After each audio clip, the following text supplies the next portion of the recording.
नमस्कार। प्रादेशिक समाचार के साथ मैं चंदन कुमार कौंडिल्य। पहले मुख्य समाचार। रांची में G20 प्रतिनिधि स्तर की बैठक, विभिन्न सत्रों में आयोजित विज्ञान, प्रौद्योगिकी और अक्षय ऊर्जा पर हुआ मंथन। रामगढ़ उपचुनाव में आजसू पार्टी उम्मीदवार सुनीता चौधरी 21,970 मतों से विजयी। कांग्रेस प्रत्याशी बजरंग महतो को मिली करारी हार। एनडीए में जश्न। विधानसभा में चालू वित्तीय वर्ष के लिए 4,546 करोड़ 27 लाख रुपए का तृतीय अनुपूरक बजट ध्वनि मत से पारित। वित्त मंत्री रामेश्वर उरांव कल पेश करेंगे वार्षिक बजट। और राज्यपाल ने नैक द्वारा प्रकाशित झारखंड राज्य के विश्वविद्यालयों के प्रत्यायन रिपोर्ट का किया विमोचन। कहा, शैक्षणिक संस्थानों की सफलता विद्यार्थियों के ज्ञान पर है निर्भर। और अब समाचार विस्तार से। राजधानी रांची में आज G20 प्रतिनिधि स्तर की बैठक हुई। G20 समिट की बैठक में research and innovation initiative gathering RIIG सम्मेलन में सतत ऊर्जा के लिए सामग्री विषय पर 4 सत्रों में चर्चा हुई, जिसमें दुनिया भर से कई वक्ता शामिल हुए। डॉक्टर श्रीवरी चंद्रशेखर, सचिव DSIT, भारत सरकार ने रांची में G20 समिट के आयोजन पर अपनी प्रतिक्रिया देते हुए कहा कि इस समिट में सभी G20 देशों के विज्ञान और प्रौद्योगिकी के आदान प्रदान पर बल दिया जा रहा है। उन्होंने कहा कि झारखंड खनिज संपदा से भरा राज्य है। G20 देशों के प्रतिनिधियों के यहां पर चर्चा करने से यहां रिसर्च के अवसर के साथ साथ बाजार का क्षेत्र भी बढ़ेगा। डॉक्टर चंद्रशेखर ने G20 देशों के साथ ग्लोबल वार्मिंग कम करने, 2070 तक नेट जीरो कार्बन उत्सर्जन की प्रतिबद्धता, ऊर्जा, खाद्य और स्वास्थ्य सुरक्षा पर मिलकर काम करने के लक्ष्य पर बल दिया। इधर प्रधानमंत्री नरेंद्र मोदी ने कहा है कि भारत की G20 अध्यक्षता का विषय एक धरती, एक परिवार, एक भविष्य, लक्ष्य और कार्यवाहियों की एकता की आवश्यकता का संकेत देता है। प्रधानमंत्री ने G20 विदेश मंत्रियों के उद्घाटन सत्र को वीडियो संदेश से संबोधित किया। श्री मोदी ने विश्वास व्यक्त किया कि यह बैठक साझा और ठोस उद्देश्यों को प्राप्त करने की एकजुटता को प्रतिबिंबित करती है। रामगढ़ विधानसभा उपचुनाव में एनडीए समर्थित आजसू पार्टी की उम्मीदवार सुनीता चौधरी 21,970 मतों से जीत गई हैं। उन्होंने यूपीए समर्थित कांग्रेस प्रत्याशी बजरंग महतो को पराजित किया। गिरिडीह सांसद सह पूर्व मंत्री चंद्रप्रकाश चौधरी की पत्नी सुनीता चौधरी को 1,15,669 वोट मिले। वहीं कांग्रेस के पूर्व विधायक ममता देवी के पति बजरंग महतो को 93,699 वोट मिला। पहले राउंड से सुनीता चौधरी ने जो बढ़त बनाई वह अंत तक बरकरार रही। राउंड दर राउंड वोटों का अंतर बढ़ता गया और कांग्रेस के बजरंग हार गए। इधर सुनीता चौधरी की जीत पर एनडीए में खुशी की लहर है। भाजपा के प्रदेश अध्यक्ष दीपक प्रकाश, विधायक दल के नेता बाबूलाल मरांडी और आजसू पार्टी के अध्यक्ष सुदेश कुमार महतो ने इस जीत पर रामगढ़ वासियों का आभार जताया है। जनजातीय मामलों के केंद्रीय मंत्री अर्जुन मुंडा 4 मार्च को सरायकेला खरसावां जिले के काशी साहू कॉलेज परिसर में ऑटोमोटिव कौशल विकास परिषद द्वारा आयोजित अप्रेंटिसशिप रोजगार मेले का शुभारंभ करेंगे। यह रोजगार मेला का आयोजन सार्वजनिक निजी भागीदारी का एक उत्कृष्ट उदाहरण होगा।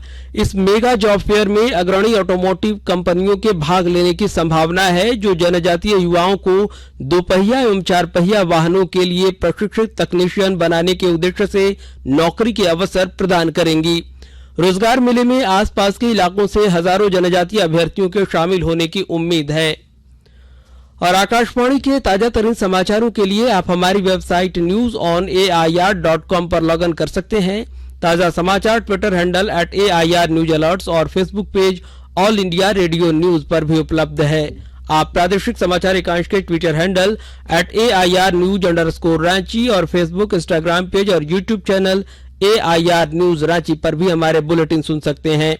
प्रादेशिक समाचार आप आकाशवाणी रांची से सुन रहे हैं।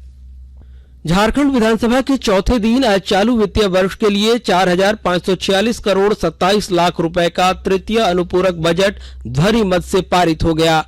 अनुपूरक बजट पर चर्चा का जवाब देते हुए वित्त मंत्री रामेश्वर उरांव ने कहा कि राज्य सरकार अब तक मूल बजट का 68.73% राशि खर्च कर चुकी है। वहीं पिछले वर्ष यह आंकड़ा 51% ही था। वहीं वित्त मंत्री डॉक्टर रामेश्वर उरांव ने विधानसभा के पटल पर वित्तीय वर्ष 2022-23 का आर्थिक सर्वेक्षण पेश किया। आर्थिक सर्वेक्षण के अनुसार 2019-20 की आर्थिक मंदी और वर्ष 2021-22 के कोविड-19 के लॉकडाउन के बाद झारखंड की अर्थव्यवस्था एक बार फिर पटरी पर लौट आई है। इससे पहले प्रश्नोत्तर काल के दौरान सदस्यों के प्रश्नों का विभागीय मंत्रियों ने जवाब दिया। भोजनावकाश के बाद सदन में अनुपूरक बजट के साथ ही तत्संबंधी विनियोग विधेयक संख्या 1/2023 को भी मंजूरी प्रदान कर दी गई। वित्त मंत्री रामेश्वर उरांव कल विधानसभा में अगले वित्त वर्ष का वार्षिक बजट पेश करेंगे। राज्यपाल सह कुलाधिपति सीपी राधाकृष्णन ने कहा है कि किसी भी शैक्षणिक संस्थान की सफलता वहां के विद्यार्थियों द्वारा अर्जित ज्ञान पर निर्भर करता है।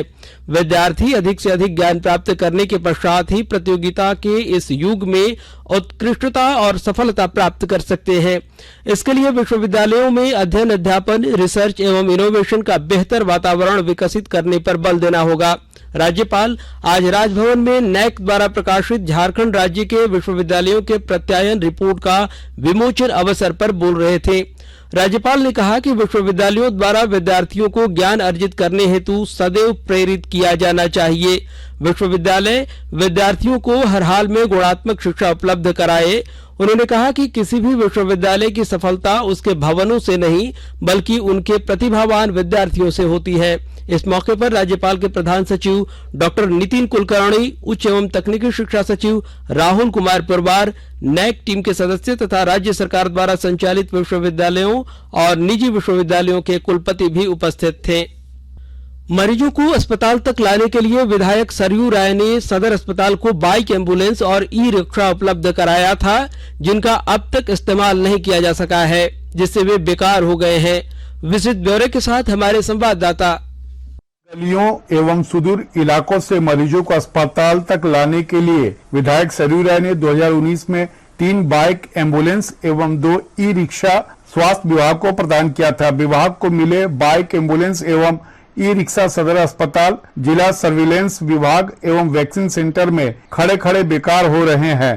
पूर्वी सिंहभूम जिले के सिविल सर्जन डॉक्टर जुझार माझी ने बताया कि इसका उपयोग डुमरिया, गुड़ाबांधा सहित अन्य ग्रामीण क्षेत्रों में किया जा सकते हैं। यह विधायक सरयू राय के द्वारा दिया गया है। दूसरे विधानसभा में बिना उनके आदेश का इसे चला नहीं सकते हैं। डॉक्टर राजेश कुमार लालदास, आकाशवाणी समाचार, जमशेदपुर। राष्ट्रपति द्रौपदी मुर्मू अंतर्राष्ट्रीय महिला दिवस के मौके पर कोडरमा की पूजा देवी और पार्वती देवी को नई दिल्ली में सम्मानित करेंगी। इसे लेकर पूजा देवी और पार्वती देवी कोडरमा से नई दिल्ली रवाना हो गई हैं। उन्हें कोडरमा के उपायुक्त आदित्य रंजन ने जिला मुख्यालय से इन दोनों महिलाओं को रवाना किया। पूजा देवी को प्लास्टिक मुक्त अभियान के लिए किए गए प्रयासों के लिए सम्मानित किया जाएगा। वहीं पार्वती देवी को जल संरक्षण अभियान को साकार बनाने के लिए सम्मानित किया जाएगा। राष्ट्रपति के हाथों सम्मानित होने को लेकर दोनों महिलाओं में उत्साह देखा जा रहा है। रेलवे बोर्ड ने होली को देखते हुए दुर्ग से पटना के बीच एक होली स्पेशल ट्रेन चलाने का फैसला लिया है, जो दुर्ग से पटना और पटना से दुर्ग के बीच मात्र एक ही फेरा लगाएगी। रेलवे सूत्रों से मिली जानकारी के अनुसार दुर्ग से यह ट्रेन 6 मार्च को दोपहर 3 बजे छूटेगी और अगले दिन सवेरे 9:30 बजे पटना पहुंचेगी। वहीं पटना से 9 मार्च को शाम 7:10 पर खुलेगी और अगले दिन रात 9 बजे दुर्ग पहुंचेगी।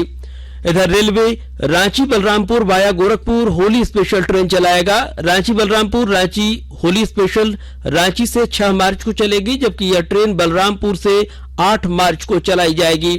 इस ट्रेन में टिकटों की बुकिंग शुरू हो गई है।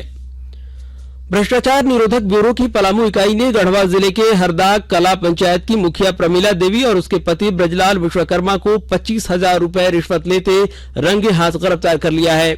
मुखिया और उसका पति डोभा निर्माण कार्य के लिए उपयोगिता प्रमाण पत्र में हस्ताक्षर करने के एवज में 25,000 रुपए घूस ले रहे थे। एसीबी की टीम दोनों को गिरफ्तार कर न्यायिक हिरासत में भेज दिया है।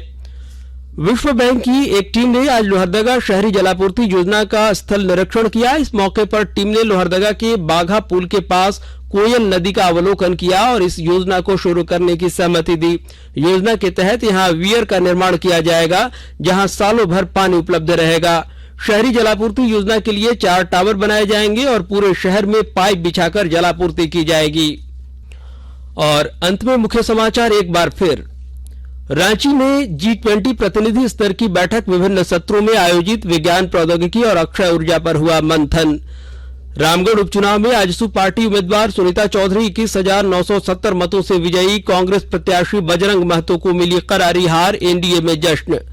विधानसभा में चालू वित्तीय वर्ष के लिए 4,546 करोड़ 27 लाख रुपए का तृतीय अनुपूरक बजट ध्वनिमत से पारित। वित्त मंत्री रामेश्वर उरांव कल पेश करेंगे वार्षिक बजट।